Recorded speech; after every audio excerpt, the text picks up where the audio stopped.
صرف 1 منٹ، بچوں کی لاٹ تو اٹھائیں لیکن کبھی کبھی۔ اچھا میں آپ کو ایک قصہ سنا دوں۔ ایک بہت بڑے صنعت کار کا کوئی لاڈلا بچہ تھا، کسی تھیم پارک میں گیا، اس نے رائڈ سے اترنے سے انکار کر دیا۔ گھر والوں نے کہا کہ جب تک یہ رائڈ چلتی رہے گی ہم اس کے ٹکٹ کے پیسے دیتے رہیں گے، رائڈ بند نہ کریں۔ بعد میں انتظامیہ نے بتایا کہ اب یہ سیکشن کلوز ہونے کے وقت آ گیا ہے، مزید ہم رائڈ نہیں چلا سکتے ہیں۔ ان کا ہم سب کا اوور ٹائم پے کریں گے، رائڈ چلتے رہنی چاہیے۔ پھر اس کے بعد انتظامیہ نے ہاتھ کھڑے کر دیے کہ جناب اب اگر آپ یہ پورا تھیم پارک خرید بھی لیں تب بھی یہ رائڈ نہیں چل سکتی، کیونکہ قانونی طور پر پابندی ہے کہ پونے گھنٹے کے بعد یہ پورا تھیم پارک لازمی ہے بند کرنا۔ گھر والوں نے پریشان ہو کے شہر کے سب سے بڑے ماہر نفسیات کو بلایا اور ان کو مسئلہ بتایا۔ ان کا کہ آپ جا کے ذرا بچے کو کنونس کیجیے۔ ان کا آپ 2 منٹ ٹھہریں، میں ابھی کنونس کر کے آتا ہوں۔ 2 منٹ بعد ڈاکٹر صاحب مسکراتے ہوئے آئے، خاموش بچہ ساتھ میں، اور انہوں نے حوالے کیا، چلے گئے۔ والدین نے بچے سے حیران ہو کے پوچھا کہ ڈاکٹر نے تم سے کیا کہا تھا؟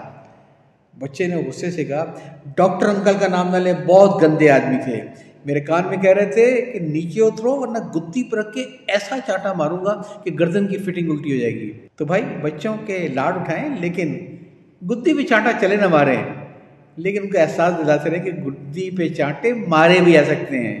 جینے کے قرینے کی پلے لسٹ میں موجود باقی کلپس آپ کو پسند آئے تو اسے شیئر کرنا نہ بھولیے گا، تاکہ یہ تو ایک پیغام ہے جو میں چاہتا ہوں کہ دوسروں تک پہنچے۔ یا چاہتا ہوں اللہ